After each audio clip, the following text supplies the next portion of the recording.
Hello students, welcome to my channel. और आज हम लोग पढ़ेंगे ज्योमेट्रिक शेप्स। इसमें आपको 2D और 3D शेप्स दोनों की ही पूरी हम विस्तार रूप से जानकारी देंगे। तो चलिए शुरू करते हैं। 2D शेप्स और 3D शेप्स में सबसे पहले समझते हैं कि इनके बीच अंतर क्या होता है दोस्तों। तो 2D शेप और 3D शेप दोस्तों, 2D शेप का मतलब होता है ऐसे फिगर जिसके अंदर हमारी लेंथ हो और ब्रेड्थ हो, यानी ऐसे फिगर जिसके अंदर हमारी लंबाई हो और चौड़ाई। जिसमें कि 3D में क्या होगा दोस्तों कि यहाँ पर लंबाई भी होगी, चौड़ाई भी होगी और ऊंचाई भी होगी। कुछ एग्जांपल ले लेते हैं। जैसे 2D में आ जाएगा हमारा रेक्टेंगल, स्क्वायर, सर्कल, ट्रायंगल और कोई पॉलीगॉन। पॉलीगॉन मतलब जो 5 साइड्स के ऊपर बढ़ेंगे हम लोग तो पॉलीगॉन हो जाएगा। 3D फिगर में दोस्तों क्या आ जाएगा, जैसे कि मान लेते हैं हमारा क्यूबॉइड हो गया, क्यूब हो गया, सिलेंडर हो गया या कोन हो गया, स्फेयर हो गया। ये सब दोस्तों 3D फिगर्स में आएंगे। तो यहाँ पर 2D फिगर्स और 3D फिगर्स में आपको समझ में आ गया होगा। अब एक एक करके हम क्या करेंगे, फिगर्स को एक्सप्लेन करेंगे। तो स्टूडेंट्स, पहला शेप बात करते हैं हम लोग रेक्टेंगल, जिसे हिंदी में आयत। अब ये रेक्टेंगल क्या है, तो पहली बात तो 2D शेप में आएगा। ये रेक्टेंगल का मतलब ऐसा फिगर जिसके अंदर लंबाई भी हो और चौड़ाई भी हो। दोस्तों रेक्टेंगल में ऊंचाई नहीं होगी, तो ये किसमें आ जाएगा, 2D शेप में। ये आपकी हो गई लंबाई और ये क्या हो गई, चौड़ाई। अपोजिट साइड्स क्या होंगी, इक्वल होंगी। जैसे ये लेंथ अगर यहाँ जितनी है उतनी ये भी होगी, और जितनी ये ब्रेथ है उतनी ब्रेथ ये भी होगी। मान लेते हैं कि ये हमारी जो है 12 मीटर है, तो ये भी क्या होगी, 12 मीटर। ये मान लेते हैं 8 मीटर है, तो ये भी क्या हो जाएगी, 8 मीटर। अब इसके कुछ फॉर्मूले देख लेते हैं। तो रेक्टेंगल का जो पहला फॉर्मूला होता है दोस्तों, वो होता है एरिया ऑफ रेक्टेंगल, मतलब आयत का क्षेत्रफल। क्या होता है, आयत का क्षेत्रफल होता है लंबाई विद चौड़ाई, मतलब लेंथ इनटू ब्रेथ। लेंथ को अगर ब्रेथ से गुणा कर देंगे तो हमारा क्या निकल के आ जाएगा, क्षेत्रफल। जैसे इसी प्रश्न में अगर हम 12 को 8 से गुणा कर दें तो क्या आ जाएगा, 96। बस ध्यान देना है कि जो इकाई होगी वो मीटर को मीटर से गुणा करेंगे तो क्या हो जाएगा, मीटर स्क्वायर हो जाएगा। ओके, अब बात करते हैं हम लोग इसके परिमाप की। तो आयत का परिमाप क्या होता है, परिमाप को इंग्लिश में बोलते हैं पेरीमीटर ऑफ रेक्टेंगल। दरअसल दोस्तों परिमाप का मतलब होता है सम ऑफ ऑल साइड्स, सारी ही भुजाओं का योग। तो उससे भी समझ सकते हैं। मान लेते हैं यहाँ से लेके हम यहाँ तक चले तो हमारे पास क्या हो गया, L। अब यहाँ से यहाँ तक चले तो क्या हो गया, V। फिर यहाँ से यहाँ तक चले तो क्या हो गया, L। फिर यहाँ से यहाँ तक चले तो क्या हो गया, V। तो आप देख सकते हैं 2 L है तो क्या लिख दीजिए 2L, 2 V है तो क्या लिख दीजिए 2V। इन दोनों में कॉमन क्या है, 2, तो आ जाएगा 2 in bracket L plus breadth, यानी 2 इन ब्रैकेट लंबाई प्लस चौड़ाई। इसकी मदद से आप क्या कर सकते हैं, परिमाप निकाल सकते हैं इसका। उसके बाद एक बहुत इंपॉर्टेंट पॉइंट है इसका, डायगोनल। दोस्तों ये डायगोनल क्या होता है, तो डायगोनल मतलब होता है ये जो आप देख रहे हैं इसे बोलते हैं विकर्ण। तो आयत का विकर्ण क्या होता है, आयत का विकर्ण होता है under root L square plus breadth square. Under root में लंबाई का स्क्वायर प्लस चौड़ाई का स्क्वायर। ये आया कैसे, ये जो है हमारा देख सकते हैं आप एक राइट एंगल ट्रायंगल, इसके चारों ही एंगल बनते हैं 90-90 डिग्री। तो जब इसमें हम लगा देंगे पाइथागोरस थ्योरम, यहाँ पे देख लेते हैं, ये हमारी ब्रेड्थ थी और ये हमारी लंबाई थी, हमें ये निकालना है।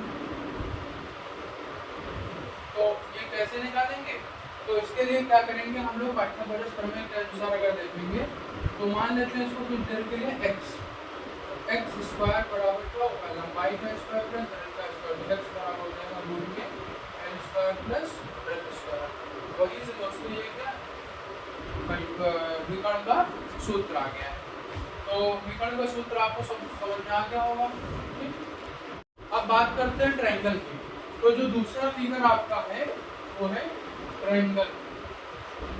तो ट्रायंगल क्या होता है, ये भी 2D शेप में आएगा और सबसे बड़ी बात ट्रायंगल में 3 साइड्स होती हैं। तो any 3 sided figure is known as a triangle. मान लेते हैं ए हो गया, बी हो गया और ये सी हो गया। तो इसकी जो साइड्स होंगी वो क्या क्या हो जाएंगी, A B comma A C comma B C. और किसी भी ट्रायंगल में 3 साइड होती है, एंगल भी।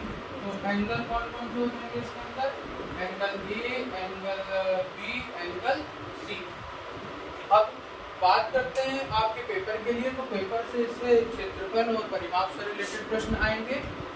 ये जो होती है ट्रायंगल की, ये होती है परपेंडिकुलर हाइट। अगर ये प्रश्न में दी गई है परपेंडिकुलर ऊंचाई इसकी, तो हमारा जो क्षेत्रफल होगा वो क्या बनेगा, वो बन जाएगा हमारा क्षेत्रफल हाफ इंटू आधार इंटू ऊंचाई, मतलब half into base into height. दोस्तों ये जो आप देख रहे हैं ये इसका क्या है, बेस है, मतलब इसका आधार है। अब बात करते हैं इसके परिमाप की। तो परिमाप का मतलब आपको हमने बताया है सारी भुजाओं का योग। तो अगर यहाँ मान लेते हैं कि ये x है, तो ये भी कितनी होगी, x होगी, और ये भी कितनी होगी, x होगी। ये एक एजम्पशन मान लिया कि ये इक्विलैटरल ट्रायंगल है, तो इसलिए सारी ही भुजाएं x हो गई। वैसे तो इसकी सारी भुजाएं जरूरी नहीं कि बराबर ही हो। तो अगर मान लेते हैं कि ये है, तो हम इसका जो परिमाप निकालेंगे वो क्या होगा, तीनों भुजाओं का योग, यानी कि AB plus BC plus CA। तो तीनों ही भुजाओं को योग कर देंगे तो क्या होगा, हमारा इसका परिमाप निकल के आ जाएगा। अब ट्रायंगल में एक सूत्र और लगता है जिसे बोलते हैं हीरोन्स फॉर्मूला। वो कैसे लगता है, तो उसके लिए यहाँ पर देख लेंगे। सबसे पहले क्या करेंगे, इधर नीचे देख लेते हैं क्षेत्रफल के लिए। सबसे पहले निकालते हैं हम लोग S। ये भी क्षेत्रफल का एक मेथड है अगर ऊंचाई नहीं दी गई है। तो क्या होगा, सबसे पहले निकालेंगे S। S का मतलब होता है दोस्तों सेमी पेरीमीटर। सेमी पेरीमीटर का मतलब होता है अर्ध परिमाप।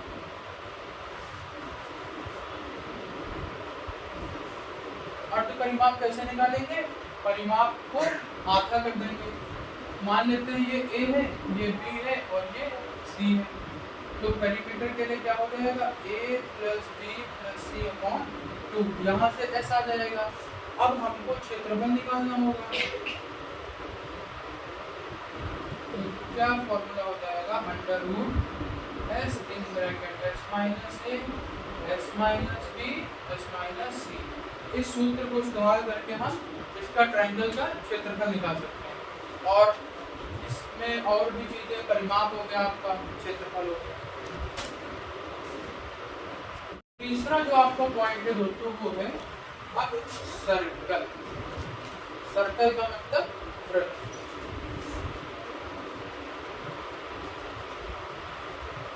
ये सर्कल क्या है, तो सर्कल एक ऐसा फिगर है जिसकी कोई भी साइड नहीं होती, नो साइड्स, एक भी साइड्स नहीं होती। तो सर्कल में क्या होंगी चीजें वो समझ लेते हैं। तो सबसे पहले समझ लेते हैं सर्कल में कि डायमीटर क्या होता है। डायमीटर का मतलब जिसे बोलते हैं व्यास। ये एक स्ट्रेट लाइन होती है, सीधी रेखा, जो कि सर्कल को दो हिस्सों में काटती है। यानी ये जो रेखा है ये वाली, इसे बोलेंगे ये मतलब डायमीटर। ये सर्कल को दो बराबर बराबर हिस्सों में काट देगी। अब बात करते हैं कि रेडियस क्या होगी। तो रेडियस जो होती है वो डायमीटर का ही आधा होता है, डायमीटर अपॉन 2। मान लेते हैं ये पूरी यहाँ से यहाँ तक की 14 सेंटीमीटर, तो रेडियस क्या हो जाएगी, रेडियस हो जाएगी यहाँ से यहाँ तक की, तो रेडियस आधी तो यानी कितनी हो जाएगी इसकी 7 सेंटीमीटर, क्योंकि रेडियस क्या होता है डायमीटर का आधा। रेडियस को बोलते हैं त्रिज्या। ओके, अब इसके सूत्र देख लेते हैं, फॉर्मूले। यहाँ पे एक बहुत इंपॉर्टेंट चीज आएगी पाई, जो कि वैल्यू फिक्स होती है, जिसकी वैल्यू होती है 22/7 और दशमलव में वैल्यू होती है 3.14। तो सूत्र देख लेते हैं। तो सबसे पहले देखते हैं हम लोग वृत्त का क्षेत्रफल, यानी कि एरिया ऑफ सर्कल क्या होता है, पाई आर स्क्वायर, पाई रेडियस का स्क्वायर। अब देख लेते हैं परिमाप। तो जो सर्कल का परिमाप होता है उसको बोलते हैं परिधि, मतलब कि सर्कमफ्रेंस। तो यहाँ पे सर्कमफ्रेंस देखते हैं।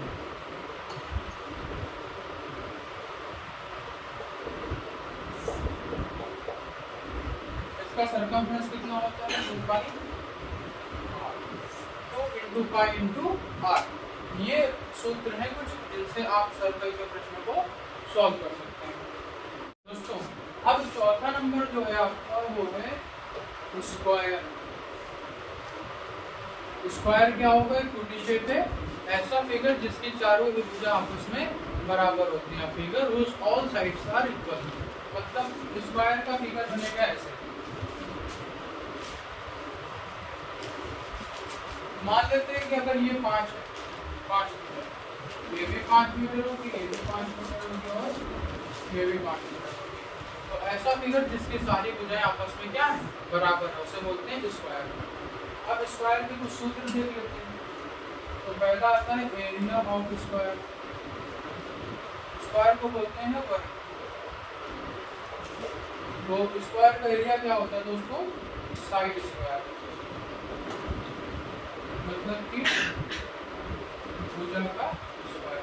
तो देखते जैसे यहाँ पे 5 था और हमको स्क्वायर का एरिया निकालना है, तो 5 का क्या करेंगे स्क्वायर, तो आ जाएगा 25 मीटर स्क्वायर, ये आ जाएगा क्षेत्रफल।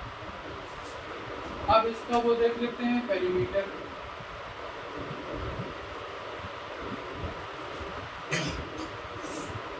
पेरीमीटर का मतलब परिमाप क्या होगा, तो परिमाप होगा 4 गुणित भुजा। 4 गुणित भुजा क्यों होगी, क्योंकि सारी ही साइड क्या है, बराबर है। तो 4 साइड है, 1 2 3 4, तो 4 गुणित भुजा से क्या होगा, हमारा परिमाप निकल के आ जाएगा। अब बात करते हैं इसके भी डायगोनल की, मतलब विकर्ण। तो इसका जो विकर्ण होगा वो ये है। अब ये कैसे निकालेंगे, अभी हमने आपको रेक्टेंगल में बताया है, वैसे ये भी है पाइथागोरस प्रमेय से। तो यहाँ मान लेते हैं इसको x, तो x बराबर हो जाएगा 5 का स्क्वायर प्लस 5 का स्क्वायर, x बराबर आ जाएगा आपका, या इसको मान लेते हैं कुछ देर के लिए 5 ना मानते हैं, इसको फॉर्मूले में यूज करना है, तो इसको मान लेते हैं s, ये भी क्या है s, तो s का स्क्वायर प्लस s का स्क्वायर, x बराबर 2s का स्क्वायर, तो x बराबर हो जाएगा √2s का स्क्वायर, x बराबर हो जाएगा साइड रूट, तो यहाँ से विकर्ण निकल के आएगा साइड रूट, ये आपका आ जाएगा परिमाप।